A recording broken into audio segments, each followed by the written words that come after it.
بسم اللہ الرحمن الرحیم۔ السلام علیکم۔ حضرت عائشہ صدیقہ رضی اللہ تعالیٰ عنہا بیان کرتی ہیں کہ نبی اکرم صلی اللہ علیہ وآلہ وسلم روزہ سے ہوتے اور اپنی ازدواج کا بوسہ لے لیتے اور ان کے ساتھ مباشرات جسم سے جسم لگا لیتے، اور نبی کریم صلی اللہ علیہ وآلہ وسلم تم میں سب سے زیادہ اپنی خواہشات پر قابو رکھنے والے تھے۔ صحیح مسلم کی حدیث میں آیا ہے یہ۔ اس حدیث کو لے کر منکرین حدیث ایسے جذباتی جملے بولتے ہیں کہ ہر کوئی دھوکا کھا جاتا ہے۔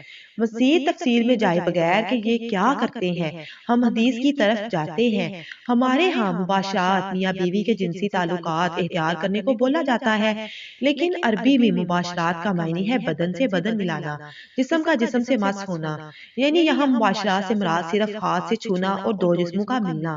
یعنی رسول اکرم صلی اللہ علیہ وآلہ وسلم خواہشات پر تم میں سب سے زیادہ قابو پانے والے تھے۔ سمجھنے کے لیے مقرر عرض ہے، نبی کریم صلی اللہ علیہ وآلہ وسلم کو جو اپنی خواہش پر ایسا قابو تھا، تو مطلب یہی بنتا ہے نا کہ آپ کا عمل محض بیویوں سے دل جوئی کی محبت کی ترغیب ہے۔ اس حدیث کا صاف مطلب ہے کہ بغیر شہوت کے محض محبت کے ساتھ آپ اپنی بیوی سے قربت اختیار کر سکتے ہیں۔ حضرت ام سلمہ رضی اللہ تعالیٰ عنہ سے روایت ہے کہ میں اور رسول اکرم صلی اللہ علیہ وآلہ وسلم ایک ہی برتن سے غسل جنابت کیا کرتے تھے، اور نبی اکرم صلی اللہ علیہ وآلہ وسلم روزے سے ہونے کے باوجود میرا بوسہ لیتے تھے۔ ان حدیث سے ثابت ہوتا ہے کہ روزے کی حالت میں شوہر اپنی بیوی اور بیوی اپنے شوہر کو بوسو کنار کر سکتی ہے، لیکن اس عمل میں شہوت نہیں ہونی چاہیے۔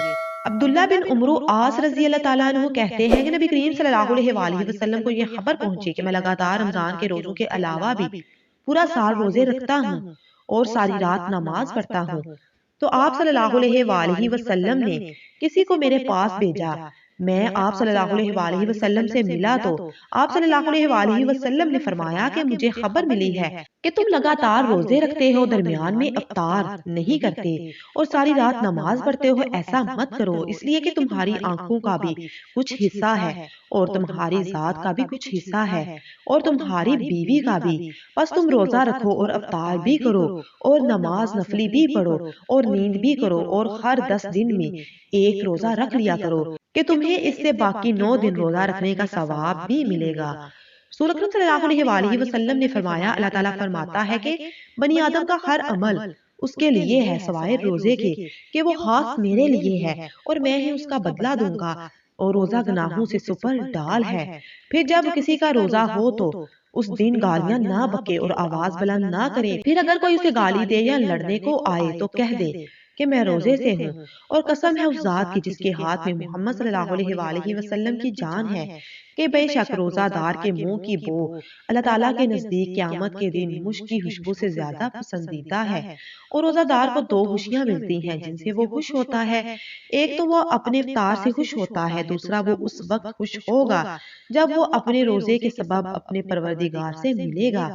سبحان اللہ۔ اللہ پاک ہمیں بھی رمضان کے صحیح معنوں میں روزے رکھنے اور تراویح پڑھنے اور نفلی عبادت فرض عبادت کرنے کی توفیق عطا فرمائے۔ آمین ثم آمین۔